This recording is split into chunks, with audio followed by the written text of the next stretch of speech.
Hi, and welcome to our lesson for today. We are going to do some practice problems, going back over the order of operations and the combining of like terms. And so we're just going to do a few practice problems. If you need to go back to these lessons, we'll have the links below, and you can check out those if you need more help or more instruction. So we're going to start out with order of operations, and I'm going to pull this back up on the screen here. This is our order of operations as far as the abbreviation. So we have PEMDAS, or parentheses, exponents, multiply and divide, add and subtract. So this is always the order we follow. If you remember, we always work left to right. So we start back at the beginning of the equation or problem every time we move on to the next step. So let's go ahead and do some practice problems and see what you remember. I'm going to let you spend some time. If you'll pause the video after I write out the problem, I may not remember to tell you, but at least you can try that and solve the problem on your own if you'd like to. All right, so we're going to start out with 18 minus 5 times 19 minus 11 over 4 in parentheses and squared. Okay, so the first thing, if we go by our order of operations, is to go through the parentheses first. So we're going to start at the beginning of the equation, left to right, or expression, excuse me. And as we go left to right, we're going to solve the actual parentheses first. Now, within the parentheses, we have a couple of different operations. And so I'm going to solve the numerator, which is 19 minus 11, and I'm going to go ahead and just rewrite what I'm not changing here. So 19 minus 11 is 8, and that goes over 4, and we're going to square that. So now we still have parentheses. We haven't finished yet. So I have my parentheses here, so I'm going to go ahead and go back through and solve my parentheses. So I have 18 minus 5. 8 divided by 4 is 2, excuse me. And then we're going to square that. Okay, so now we're going to go on to the next step, which is exponents. And we do have an exponent here, so we're going to do that next. So I have 18 minus 5. 2 to the second power is 4. Okay, now go on to the next step. Now, if you remember, when there are two constants side by side and there's parentheses separating them, they're multiplying. So our next step is multiply and divide. But we don't have any division, we just have multiply, so we're going to do that next. So I have 18 minus negative, well, let's change this. So this is actually plus a negative 5, okay? So I have negative 5 times 4. 4 times 5 is 20. Negative times a positive is a negative, so we're going to bring that down. Now I can go ahead and change this if it makes it easier, so that way we know that we are adding the inverse. And so now I have 18 plus a negative 20. So these have different signs. This is all that's left, so we're on add and subtract. So I have different signs. I'm going to find the difference. So 20 minus 18 is 2. And then 20 is a bigger number. There's more negatives than positives, so my answer is a negative. Okay? So it's not so bad once you start breaking it down. I mean, at the beginning, this looked like a very large problem as far as we have a whole lot of operations to go through. But once you start breaking it down and going through the actual order, it really simplifies it pretty quickly. So let's try another one. I have negative 5 square root 40 minus 4 plus 14. So go ahead and pause the video and try this one on your own and join back with us when you're finished. All right, so let's go ahead and try this problem together and we'll see if you got the correct answer. So the first thing we're going to start with is parentheses. I don't have any parentheses. I don't have any exponents, but I do have square root, which is considered part of the exponent family. So let's go ahead and do that square root next. So I'm going to go ahead and complete this portion first. So I'm going to bring down everything else. I have negative 5. The square root of 40 times negative 4. Well, 40 minus 4 is 36. The square root of 36 is, well, let's go ahead and write it. We're going to find the square root of 36. We don't want to do too much in one step. Sometimes it gets confusing. So the next thing we're going to do is our square root. So I have -5. The square root of 36 is 6. Now, these two, technically -5 next to our square root, when there's nothing in between, they're multiplying. So I'm going to go ahead and put parentheses around the 6 so that I know it's multiplying with the 5. And then I'm going to bring down my plus 14. All right, so I'm done with parentheses and exponents. Next I have multiply and divide. So this one right here is our multiplication. So I'm going to say -5 times 6. So 5 times 6 is 30. Negative times a positive is a negative. And then I'm going to add 14. Can't forget to bring that down. So the last thing I have to do is to add these or combine them. And I'm not actually adding because one is negative and one is positive. So using your sign rules, we subtract and we get 16. And then there are more negatives with the 30 than the 14. So my answer is -16. All right. All right, so let's try a couple more problems with our order of operations. And we're going to start out with 4 times 12 divided by 3 plus a -7, parentheses closed, divided by 2 squared. So go ahead and pause the video and try this one on your own. Okay, let's go ahead and try this one together and see how you did. So the first thing we're going to do is our parentheses. Now within our parentheses we have a couple of operations going on. So we want to go ahead and solve the denominator first. So let's go ahead and rewrite everything as we solve this portion. So I have 4 times 12 over 3 plus a -7 is going to give me -4 divided by 2 squared. So I'm not finished with my parentheses, so I'm still going to do parentheses as far as my next step. So I have 4 times, so 12 divided by -4 is going to give me a -3. And then I'm going to divide by 2 squared. Next step, I'm going to do my exponent. So let's go ahead and write this, sorry, 4 times -3 divided by 2 squared is 4. Now, my next step, because I have multiply and divide and I can do those at the same time, I'm going to go ahead and solve this part right here. So 4 times -3 is -12 divided by 4. So now I can solve -12 divided by 4 is a -3. All right, so that one was also a long problem as far as having to solve within the parentheses a couple of different steps, but it does make it a lot easier as you take it one step at a time. So let's try one more problem as far as the order of operations. So if you remember, I have my brackets now, which just means that there's going to be 2 sets of parentheses, and those brackets tell me what's actually inside the inner parentheses and what's inside the outer parentheses. So I have 8 plus 2 minus 6 in parentheses squared.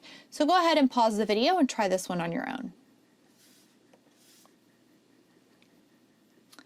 All right, so let's go ahead and give it a try. So 2 minus 6, I'm going to start with my inner parentheses. So anytime it says parentheses, you've got to go to the very center parentheses and go through that first. So now we have 8 plus 2 minus 6 is -4. Remember, I can say plus a negative if it helps. And then that is squared, and then my brackets are closed. So I don't actually need parentheses around the -4 except for 2 reasons. One, I want to separate it from the plus sign, and 2, I'm actually going to be in my next step with my exponent squaring -4, not just 4. So let's go ahead and solve that portion and keep going. So I have 8 plus, now a -4 times a -4 is going to give me a positive 16. Now I don't actually need my brackets or parentheses anymore, but sometimes it's better just to go ahead and bring them down because it doesn't change anything as far as having them there versus not having them there. And that way it makes it a little bit easier to make sure you've actually completed all your steps. So let's go ahead and solve the parentheses, or what's left, which is just our addition, and we'll be finished with this problem. So 8 plus 16 is 24. And that's our answer. So we're finished with that one. If you didn't get this one correct, go ahead and find your mistake. A lot of times when you do problems like this, if you don't find your mistake, you may make the same mistake again later. So it's better to find out now. Maybe you missed the exponent, maybe you didn't multiply -4 times -4 and you ended up with a -16. So that's going to completely change your answer. So you want to make sure that whenever you have parentheses, you're going to continue those parentheses until you don't need them anymore. And if you have any comments or want to see any more problems considering order of operations, please leave those comments below and we can always do more videos in the future. All right, so let's move on to the next practice problems, and we're going to practice going through some of those combining like terms that we talked about. So let's start here with a couple of problems, and these are a little bit easier in the fact that they are still usually pretty long, but there's really not as much to go through as far as the steps. So let's go ahead and write the first problem. I have a -3 times x squared minus 5x, parentheses closed, plus 8x squared plus 10. So go ahead and pause the video and give this one a try.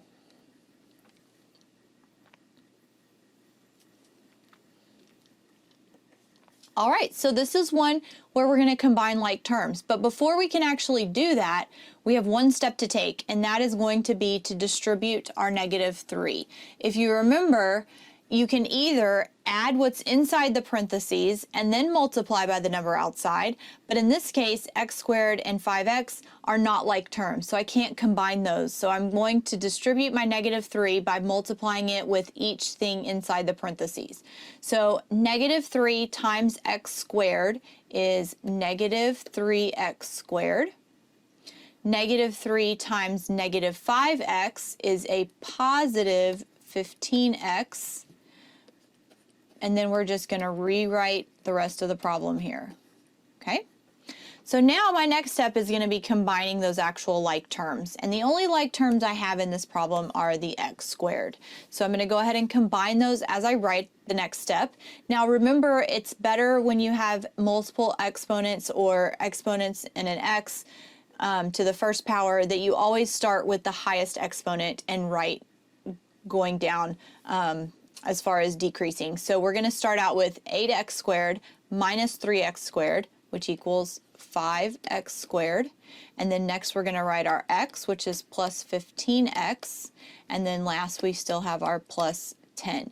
So make sure when you combine those like terms that you still bring down everything else within the problem.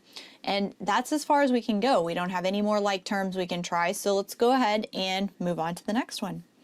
So the next one I have is 8x times x minus 3 plus 20x minus 16. Now go ahead and try this one. You can pause the video, and remember this is something we went over at the end of one of our last lessons. So if you missed that lesson, you can catch that if you need to, but go ahead and give this one a try. All right, so let's go ahead and do this one too. So first step, we have another distributive portion here. So we're going to distribute the 8x with everything inside of the parentheses. And so this time, now I have 8x times x. So whenever you're multiplying your variables, you're going to multiply, or in this case, keep your your coefficient. So 8x times actually 1x, okay? You don't have to write that 1. It's understood that it's there. So 8 times 1 is 8. We multiplied our coefficients. X times x is x squared. All right? Next we have 8x times a -3. So I'm going to say 8x times a -3 is a -24x. This doesn't have an x after it, so it's just x times no other variable, so I just keep my x.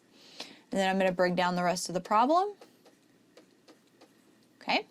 Now we can go ahead and combine like terms. And my only like terms in this one are -24x, excuse me, and positive 20x. So let's go ahead and combine those. But we still want to keep everything in the correct order. So I'm going to go ahead and write my 8x squared first, since that's not combining with anything. Negative 24x plus 20x is going to give me a negative 4x, and then I'm going to bring down my negative 16. And there's nowhere else I can go from here. Those are all my like terms, so I'm finished with that problem. So go ahead and check that one. If you messed up here where we multiply an x times an x, just take note that that's how it works. Whenever you multiply variables, then they're going to end up having an exponent. If they already have an exponent, you're just going to keep adding the exponents. All right, so let's try a couple more problems. All right, so now we have 10x minus parentheses 3x plus 6.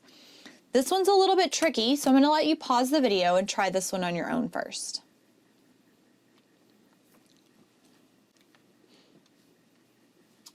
All right, so let's go ahead and go through this problem, and here's where it's tricky. So I have a 10x minus a parentheses. So whenever there's a negative and a parentheses side by side, they're not actually subtracting what's in the parentheses. So technically, there's a negative 1 outside that parentheses, and I'm going to be multiplying, okay?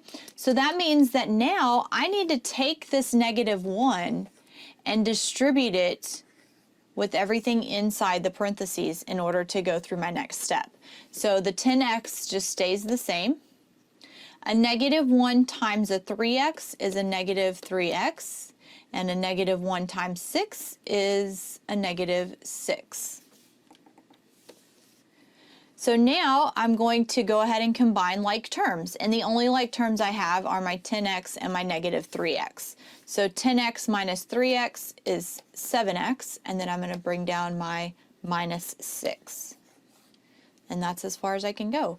So this one is a little tricky as far as having a negative in front of the parentheses. Just remember that negative is a negative 1 multiplying by the parentheses. So you want to go ahead and distribute that before you solve anything else. So let's move on to our last problem, and we're going to go through one more of combining like terms. So I have 5y parentheses 2y minus 2 minus 4y squared plus 25y. So go ahead and pause the video and try this one on your own.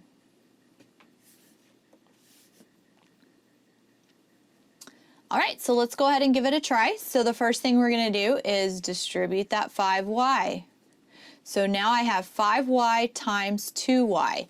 And if you remember, we're going to multiply our coefficients, so that's 10, and we're going to multiply our variables, which comes out to y squared. Whenever you're multiplying variables, you're technically adding their exponents. And since y and y have an exponent of 1, we just don't write it, you add your exponents. 1 plus 1 is 2. So now I'm going to multiply 5y times negative 2. So 5 times negative 2 is negative 10. And then I just have 1y. I'm not multiplying my variables. And then I'm going to bring down the rest of my problem. And now I can combine like terms. So this one I actually have two like terms. I have a y squared, and then I have a negative y squared. So when I have multiple like terms, it's okay to do them all in one step. But I like to very easily see that there's y squareds and there's y's. And so anything I'm combining, I underline it the same. So the y squareds I underlined once, the y's I underlined twice. So that way I know that these go together, the y's go together, and the y squareds go together. So let's go ahead and combine like terms. And we still want to keep our y squared first. So 10y squared minus minus 4y squared. Another thing you can do to kind of help keep these apart is you can actually square some of them off. So if I square off the negative or the y squareds and I underline the y, I can totally see the difference here and I know what's going to go together. And it also helps me to see my sign and where it goes. So I'm going to say 10y squared minus 4y squared is 6y squared. And then I'm also going to combine my negative 10y plus 25y. So those have different signs. That's going to be a 15y. And because the 25 is larger, it's a plus 15y. So this is as far as I can go. So that's my answer there. If you made a mistake, a lot of times these practice problems are going to help you see where you made your mistake so you can go back and fix it. But just remember, whenever you're multiplying variables, you're going to add their exponents in order to combine them. And then once you get to the point where you're just adding and subtracting, there's no more multiplying as far as the distributing, then you do have to only combine the ones that have the same variable. So if you want to go back to the lessons going over these types of problems, order of operations, and combining like terms, you can check out those links below. And if you like our channel, please give us a like and subscribe and join us again.